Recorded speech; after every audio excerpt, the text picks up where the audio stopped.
So they said they had an AGM and they wanted me to cater. So initially I thought to myself, my goodness, I just know how to do chips and hot dogs and the Black Forest cakes.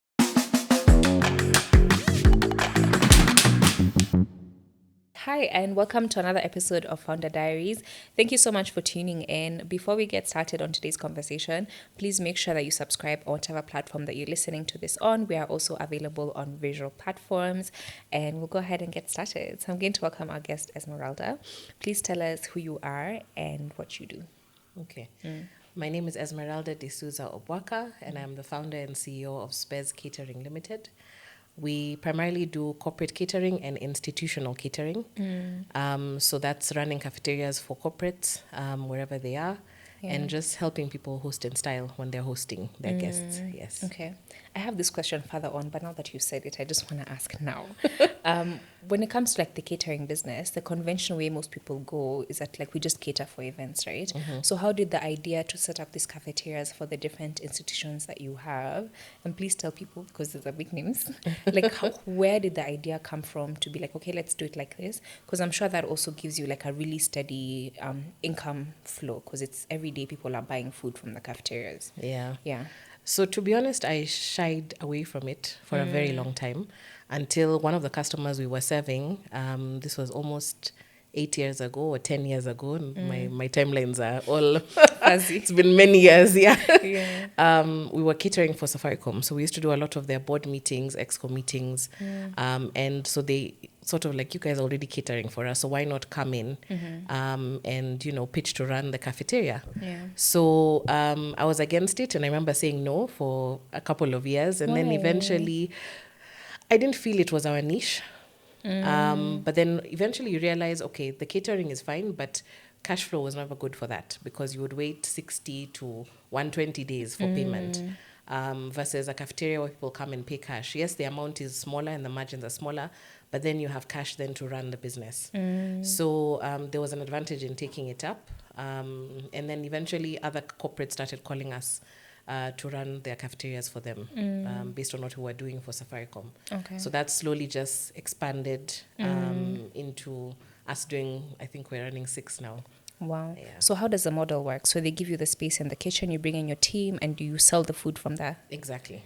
So some kitchens some spaces have a kitchen that you can operate from fully, so cook everything from there and then, do the service. Yeah. But some you would have to, some we have to run it from the HQ and then deliver every morning. So for both breakfast and lunch as well. Yeah. Okay. So you've told me a little bit about your introduction to doing business. Please share how you started. What was your first hustle, and how did this grow into Spez Catering? Okay. Yeah. That's it's a lot. So Tell the full story, please, with all the color. So I was pregnant at 19 and I needed a source of income to support my son. My parents were doing their best, but they had also just retired. So I felt like I would be a burden on them. So I decided to figure out how to make money. And I did everything from selling books, so secondhand books from one store to another. I tried to sell Masai Market beads and send them off with my friends who were studying abroad. I got very little money back. Thank you, guys. Thank you very much. And then I also was a background vocalist for Nyambane and his band. I don't know if they remember Sweetie Sweetie Banana. How did you even stumble into doing that? So I was in theater as well. So I did a couple of musicals and I really loved singing. In fact, I thought that was going to be one of my career paths. So the only way to do it in Nairobi is first to start as a BGV. So I remember doing that Please with say what a Nyambane, a BGV background is. vocalist. Yeah. So I remember doing that with Nyambane. I auditioned to do it with Susanna Wio, but unfortunately I didn't speak the language very well, actually at all. So obviously then I couldn't sing for her. But then I realized that wasn't also sustainable. So I was nothing I did was sustainable. And nothing I did was bringing in consistent income. So I thought to myself, okay, I'm at home. What else can I do? So I remember asking my father to buy me a cookbook. Then there was no YouTube, there was no social media. Maybe there was Facebook, I can't remember. This was around 2007, 8. And I learned how to bake cookies. So I approached one of the cafes in our near our home, and I asked the owner whether I could sell my cookies to her for her to sell to the customers who come into her restaurant. And I remember doing that for a while, but the cookies were not doing very well. So she told me, why don't you learn how to bake a Black Forest cake? Because everybody loves Black Forest cake. Then that was the only cake Kenyans knew. And so I said, okay, fine. So I called up a friend of mine who was studying to become a chef, and I asked him to teach me how to make the Black Forest cake. And he taught me, and I started sending text messages, there was no WhatsApp then, to all my friends and relatives, and telling them I'm selling a 1 kg for 1,000 bob. So please buy. Initially, I think it was sympathy purchases. Like, oh, this child, she's just ruined her life. Let's support her. But then the cake was really good. By the way, thank you, friends and family who bought them from me then. The cake was really good, so people continued buying. And then one day, one of my friends assumed that I did catering. Because I also used to sell hot dogs and chips at one of the rugby clubs. When my friends are dancing and having a good time, I was there hustling, selling my chips and hot dogs. So that's how they assumed I did catering. So they said they had an AGM and they wanted me to cater. So initially I thought to myself, my goodness, I just know how to do chips and hot dogs and the Black Forest cakes. But I didn't tell her that. I told her, just give me a few minutes, I'll call you back. So I called my friend, the same person who taught me how to make the Black Forest cake. And I asked him, you're learning to do this thing, right? You can put a menu together. I can help you cook and we can do it from my folks' place. Can we do this event together? So he said, okay, I've never done it before on my own, but yes, I know how to put a menu together. So we met the customer, did the event. It was chaotic, but of course the customer didn't know. We underestimated the work so much that my dad ended up being the person who was chomaing nyama at the event. But it worked out after that. So we sat down. My friend was like, okay, can I help you in this business you've started? And initially I was reluctant, but my mom convinced me. She's like, when you're in uni, because at the time I was studying geology at University of Nairobi. And she's like, why don't you, while you're in uni, he can help you out. And when he's in college, you can also do the stuff. Yeah. So we started doing more cakes, a few more caterings. Eventually, my mom kicked us out of the house. And told us to go find a place. Kitchen. Exactly. Yeah. Electricity, everything. And you can have unga and half. For a while, until we started buying our own. And then, we found a space. My folks lent me about 100K to start up the business. So buy a cooker, buy, the basics. Then 100K was a lot of money. So we managed to put everything together. I took a break from uni. And then 17 years later, this is where we are now. Just skipping so many parts. I know. Because that story is so long. Yeah. So the 100K, you were able to now get a kitchen, and now you started. How are you bringing in work consistently? So we set up the kitchen. It was actually part of a ladies' lounge. It was a spa, actually, for ladies only. And that was somewhere in Kilimani. And they had a really tiny little space, but they wanted to offer food to the customers who came in because they had very beautiful pergolas outside where people would come and sit and have meetings and, have chats after their sessions. So initially it was very slow. And because it was just the two of us, it was manageable. And we're still living in our parents' houses. So we were really not, pressed for business. But eventually I realized, okay, this is now a bit more serious.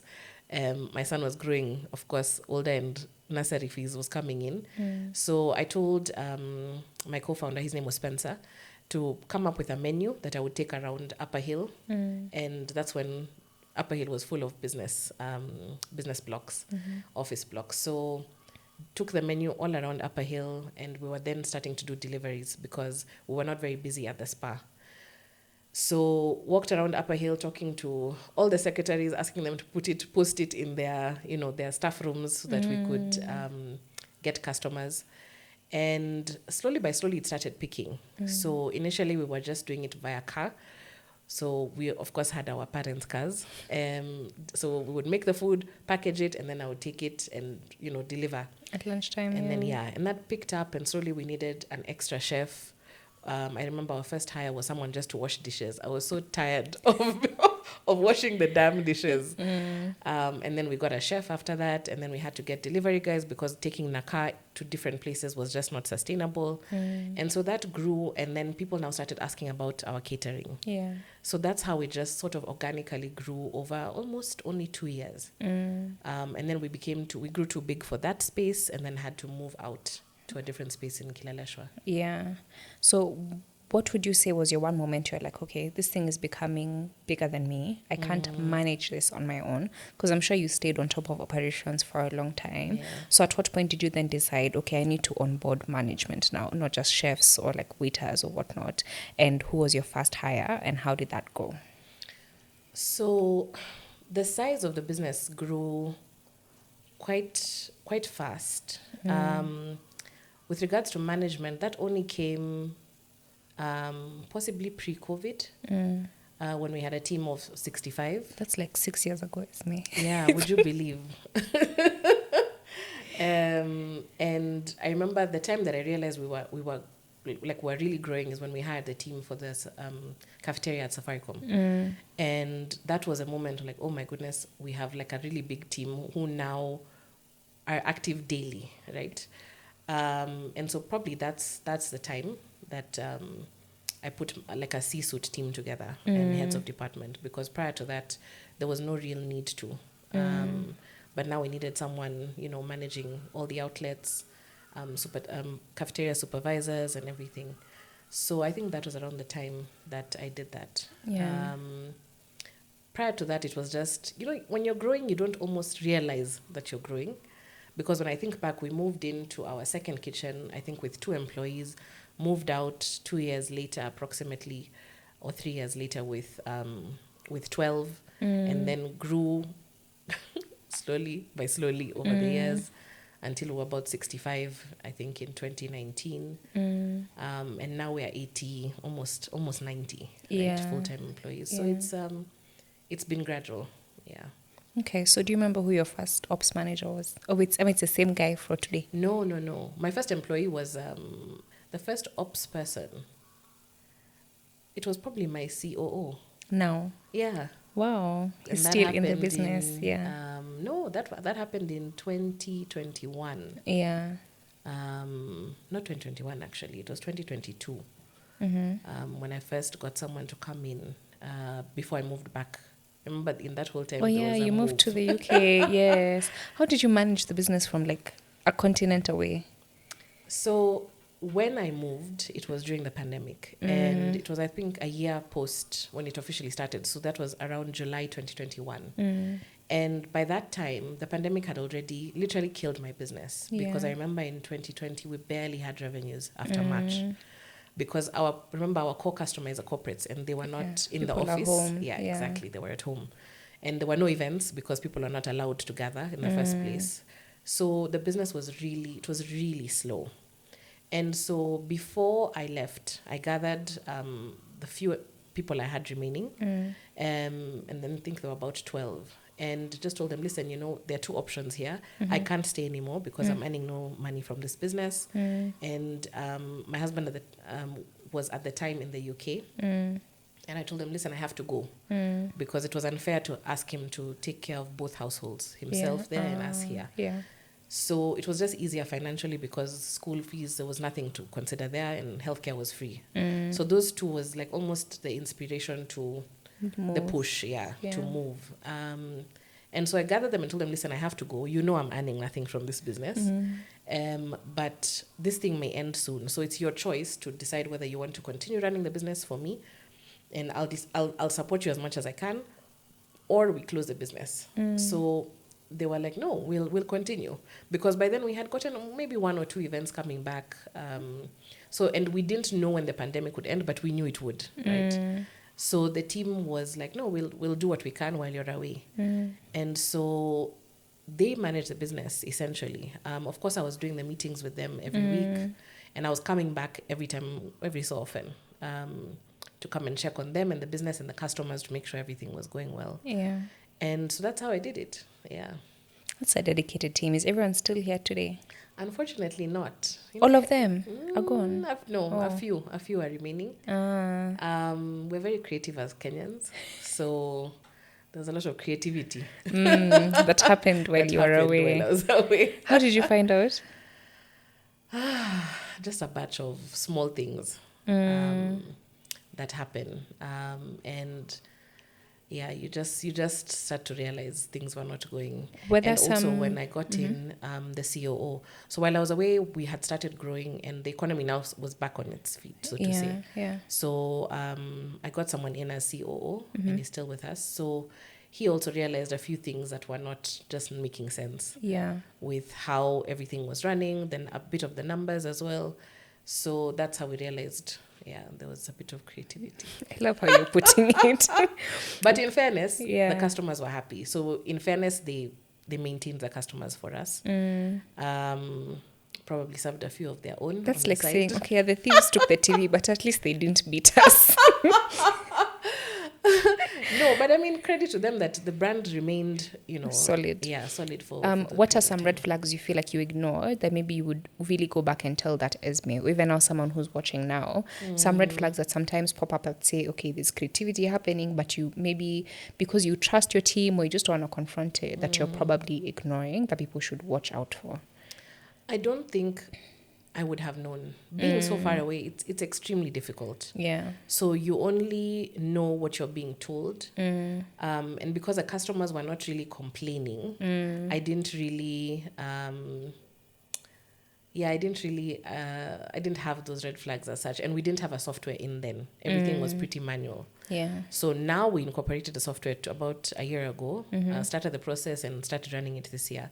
And so having a software would really help you be able to tell, because then instantly there are flags raised on the system, right? So if you ordered, for example, 50 kilos of potatoes, and that should be X number of portions, and the system knows that. If that's lower, then you know there's a monkey business happening. Something is wrong. Yeah. So yeah, definitely you need some kind of system in the business, especially if you're running it from far away. Yeah. Yeah. Definitely makes sense. A quick pause. Let's hear a word from our partners over at DigiTax. Running a business in Kenya is already like juggling so many balls, and you almost feel like a clown in a circus. Good news is that DigiTax is here to make this process a lot easier for all of us. They have a platform where you can easily create your invoices, send them to your customers or your suppliers, as well as be able to also verify any invoices that you receive. And it also allows you to view all of your historical data, and they don't experience any downtime. DigiTax is here to make this process of e-invoicing a lot easier and, most importantly, carry compliant. Make sure to check the caption for details on how to sign up, and you can easily access on your phone, your computer, your desktop, or wherever you go. They're your tax assistant in your pocket. I'm sure you've had your own huge turnover of employees, especially in the business that you're in. What would you say is one hiring tip that you swear by? Gosh, it's just mostly inshallah. Pray to God it works out. Yeah, you just really, Yeah. because some people, you interview them and you think they would be fantastic for the business, but they just don't turn out to be. What I would say is attitude makes a very big difference. And you can tell someone's attitude very quickly when they first come into the business. Yeah. So attitude makes a difference. You might not be extremely competent, but your attitude is fantastic. So you can tell someone, they can interview nicely, but then during the first few weeks, even not even months, you can tell someone's attitude. Yeah. So attitude is a fantastic thing. I've seen people with fantastic attitudes just learning on the job and growing in the business. Yeah. Very many stories like that. And then also people with really bad attitudes who we had to exit very quickly. Tell them to leave. Yeah. Okay. Are you someone who fires quickly? Like the minute you know this person has to go, you let them go, or it's something you have to build up the courage to do? I used to take a while because when the business was small, you almost feel like a little cute family, and everyone's spouse's name, children's name. You almost feel like you're literally a family. Yeah. But then when you grow and the risks are higher, it just now becomes a team. And in a team, everyone has to be playing their part, right? Yeah. For us to win. So now I'm less emotionally invested in the firing process. So yeah, that happens. Right. So I'm curious to hear a little bit more about Safaricom and how you backed this first client. Can you tell us how did this process happen? And now what are some of the things that Spez does to try and keep attracting or acquiring more and more of this team? I think when I visited your HQ, I met like you actually have salespeople. And so like what is their job and how do they get these clients? Okay, that's a good question. So Safaricom came in through an agency. So I remember there was an agency we used to serve, and they were having an event at Safaricom, and we were we're the caterers for this agency. Yeah. And so that's how we ended up doing the first event, and it happened to be at what was called Bob's Lounge, which is the CEO's office.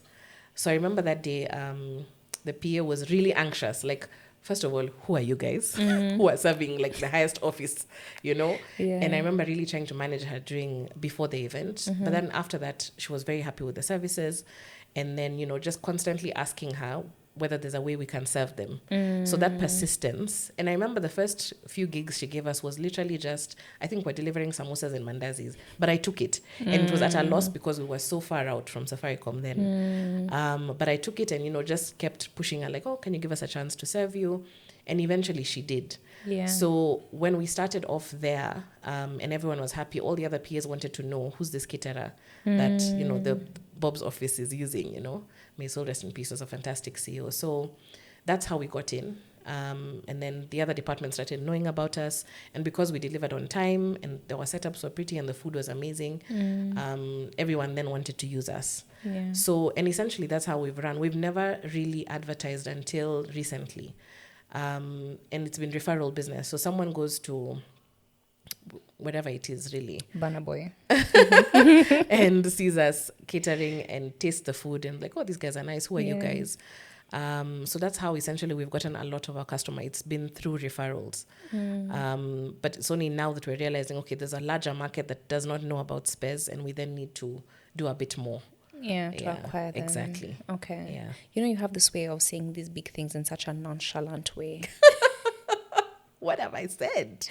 Well, like the clients you have. So what would you say are some of the things that makes Spez like different from what other people are doing?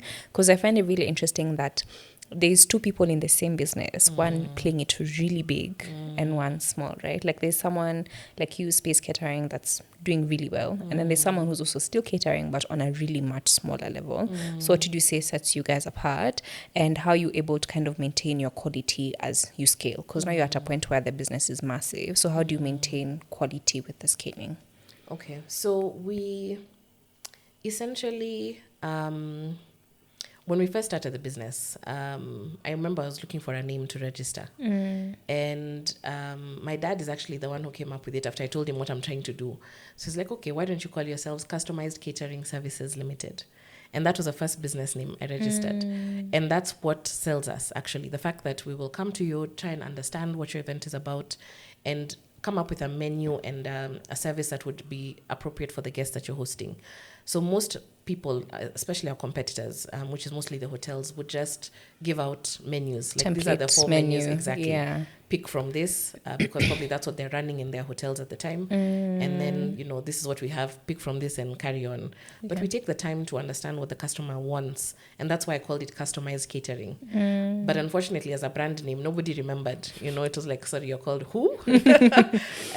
So luckily I met a lady in branding and we eventually called it Spez. But yeah, that's how it's been. So it's really being interested in what you're offering. Because I remember, and I get this from my mom, because my mom was very keen when she was hosting people at home. It used to be a whole event. You know that thing of serviettes ya wageni, cutlery ya wageni, special tablecloths, glasses, everything. Exactly. So picked that up from my mother, and even how she laid the table and how the house had to be sparkling clean, you know, and she always had flowers. Yeah. So those are some of the things I picked from my own childhood and upbringing, and then brought it to the business. Just an extra care for our customer. Yeah. And so as we scale, of course, the software has really helped because we have recipes. So even requisitions, for example, are done on recipes. So you're not going to order extra of anything else because the recipe says you need X number of kilos of rice or whatever it is. So that has helped. And we do a lot of trainings. So every Saturday, almost every Saturday actually. The chefs come in for trainings. The team we have comes in for customer service training. A lot of training is required as a team expands. So that's how we sort of keep our... To maintain quality. Exactly. That's an excellent idea. Yeah. Who did that background work of doing recipes for all of these things? Because I'm sure that must have been a lot of work. It was. And that's the team. So I have a C-suite team. So that was mostly our COO and our executive chef. Yeah. So of course the chef is the one who inputted the recipes into the system, and then now figuring out what pricing that would be. So you've mentioned having started this business with your friend Spencer. I'm guessing from how you're talking, he's no longer in the business. So can you just quickly walk us through your journey of what it was like to work with someone else in this vision? How was it aligning in terms of the vision? Were you guys aligning in terms of business, and why is he no longer in the business? Okay. Yeah, Spencer was studying to become a chef, and he was a fantastic chef. And the type of food that he made was similar to what I had grown up around as well. The influence of everywhere, really, Asian. And so what we do is a lot of fusion cuisine. And so that worked really well for us. And we blended very well in terms of skills. So he was amazing in the kitchen, and then I was good at sales. Yeah. So it worked well to have people with two different skills coming together to execute something exactly. And of course the creativity on the buffets. So it was a really good team. And it was fantastic having someone else to bounce ideas off, to take care of the team, because there was a very different dynamic. He was the down-to-earth cool guy. I was the troublesome kelele chick until about 2012 when he actually had to leave and go to South Africa because that's where his wife was based. And so he decided to move there in 2012. So that's really how our partnership was up until 2012. Okay. How would you say the business feels with having had a partner? Because I imagine it might be nice to have someone who's a sounding board and you can help each other with things of you take this, me, I'll take this. How is it running it with help versus now where it's just you? First of all, I'd be tempted to say that it's just me, but it's a lie. It's not. I have a fantastic team around me. Like I mentioned, I have my chief operations officer. I have my finance manager. I have the executive chef. I have a multi-unit leader. I have HR. So I'm actually not alone in that respect. And they are a fantastic team running the business day to day. So it's even better now having multiple people on the same literally level as you. Of course, with regards to being the only director in the business, it can be very stressful because then all the risk is on you. All the problems are yours. All the problems technically are yours at the end of the day. Yeah. So I have grown a few more gray hairs over the last few years.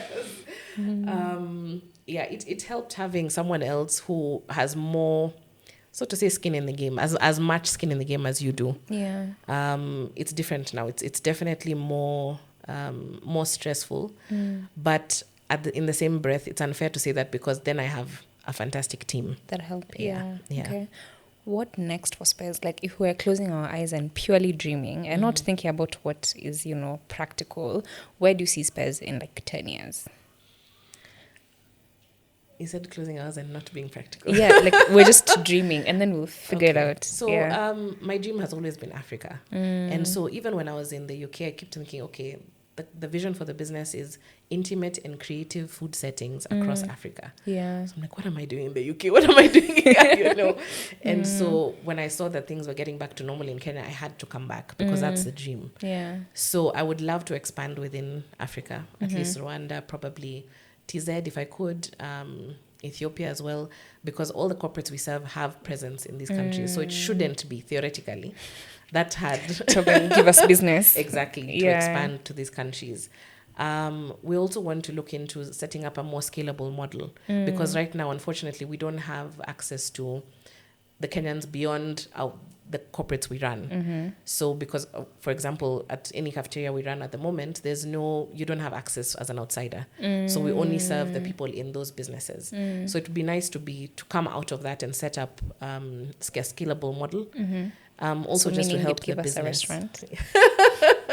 Also to just help the business with cash flow because right now we're really struggling with that aspect of cash flow, because again, corporates pay you Payment between terms, 30 to 120 days. So that's what we're working on now. So that would be the dream. If you don't follow Esme on Instagram, please do. She's the foodpreneur, and you'll just always be drooling over her spreads. Looking forward to visiting the restaurant when it comes to life. So I want to do a quick segment on things you wish you did better. Like if you could go back to Esme of 17 years ago, what would you say was your first pricing mistake? And what would you do differently now that you know what you know? I wouldn't say so much pricing mistake. I think one of the biggest mistakes I ever made in the 17-year journey was just not paying attention to the numbers. And when I say numbers, it's beyond revenues. Because for me, it was always a revenue target. As a BD person, as a salesperson, it was always revenues. But I learned very quickly that revenues is just vanity. And, looking at the expenses more keenly, because unfortunately I trusted that to someone else. When Spencer left, one of the other shareholders in a company that had a little shareholding in Spez came into the business, and I trusted him with the finances. And that was my second biggest mistake. So first mistake was not paying attention to all the other numbers in between revenues and the bottom line. Second mistake was giving that role to someone who was not competent enough in doing that. So I think those are my two biggest, really big mistakes that I made, and that I would really wish from day one I had a good understanding of numbers, or had someone on board who was competent enough to keep an eye on the numbers for me. Okay. When did you start paying yourself consistently? Like you're on payroll and Esme gets paid every month without fail? Those are two different questions you're asking.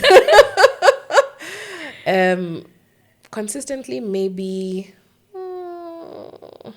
COVID came and messed everything. So pre-COVID there was maybe 4 years before COVID. So that was when 2016 maybe. On time, never to date, unfortunately. Because like I said, we're struggling with the cash flow issue. But it's always our salaries that can wait. Of course, it's always the founders who wait last, who are paid last. So I don't pay myself first, even though that's what all the books say you should do. It's just practically not possible. But perhaps when we start a scalable model, it would be. Something I'm curious to also hear about is when Spez needed funding along this journey, what are some ways you pulled money into the business? Aside from conventional, I feel like as Kenyan business owners, what you're taught and what you see, you need money, go to the bank, get a loan.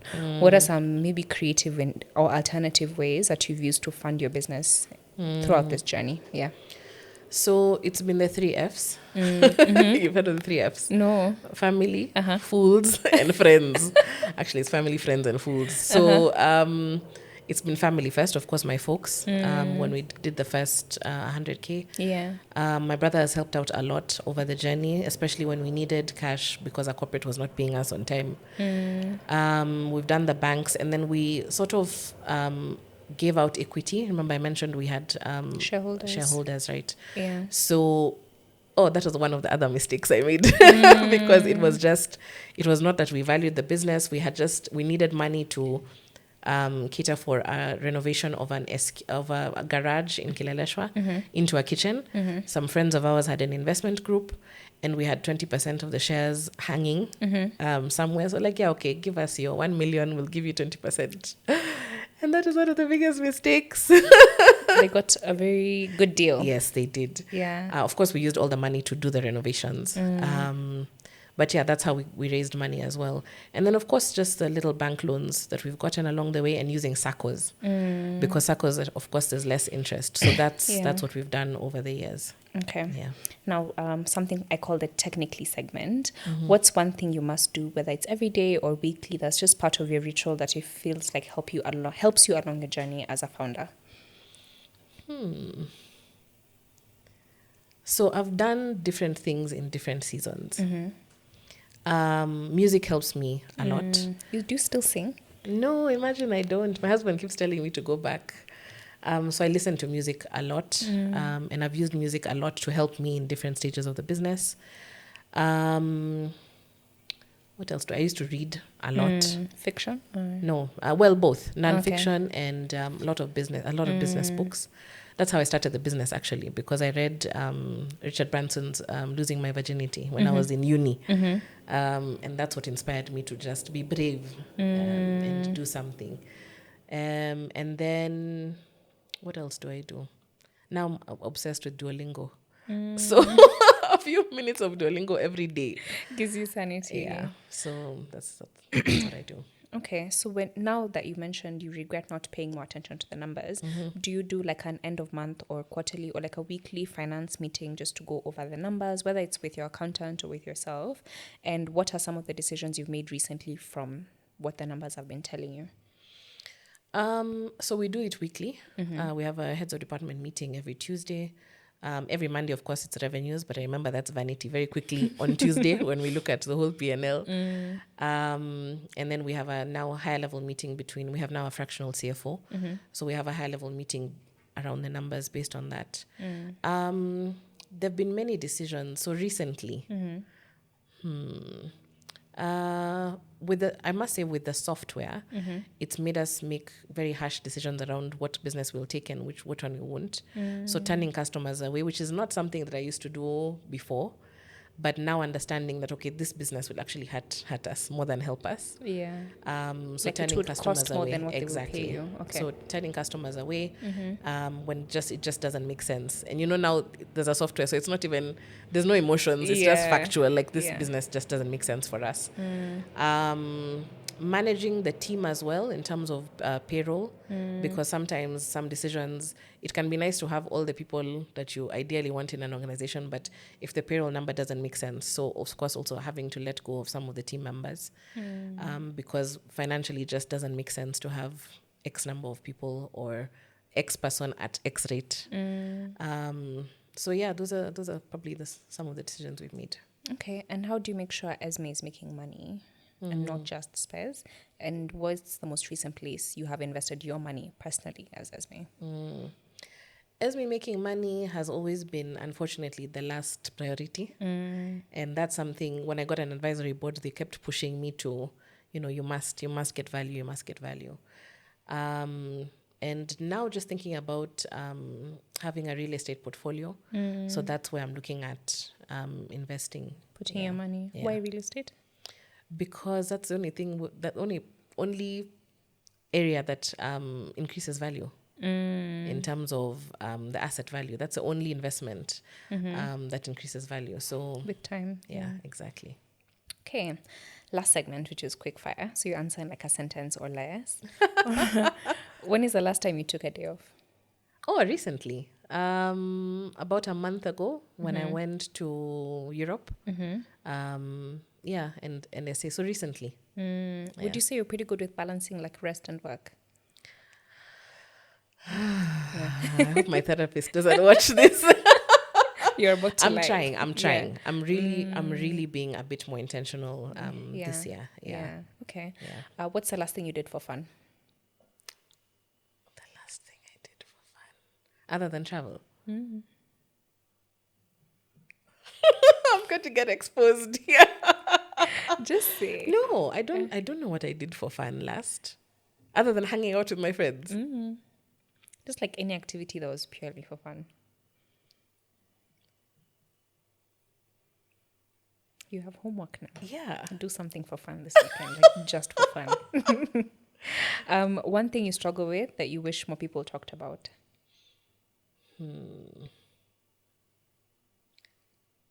The burden of running a business in Kenya. It's people don't talk about it, and it's a burden. Yeah. Yeah, it's a psychological burden, especially in these times. Yeah. So Definitely. That's what we're hoping to do on this podcast. Well, running a business definitely feels like you have 100 children. Yep. And they need to eat every day. If you had the ability to make a universal law everybody must follow, what would it be? Gosh. It can be silly, it can be serious, any. A universal law. You must eat Spez food once a week. I like that. What does success look like for you now versus when you were just starting out? So when I was starting out, it was mostly to just cater for my son's school fees. And so for me, that would have been, that was the measure of success, right? Am I catering for this young boy? Now it's more of legacy. So can this business live beyond my own existence? Yeah. Okay, last question.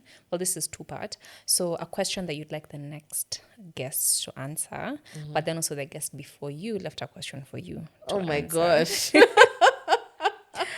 The question that she asked, what do you regret along this journey? Oh, I already mentioned that. It's Is there anything the else? numbers. The numbers, yeah. What else do I regret? No, it's just, that's the main regret, to be honest. Okay. Now, Yeah. what do you want the next guest to answer?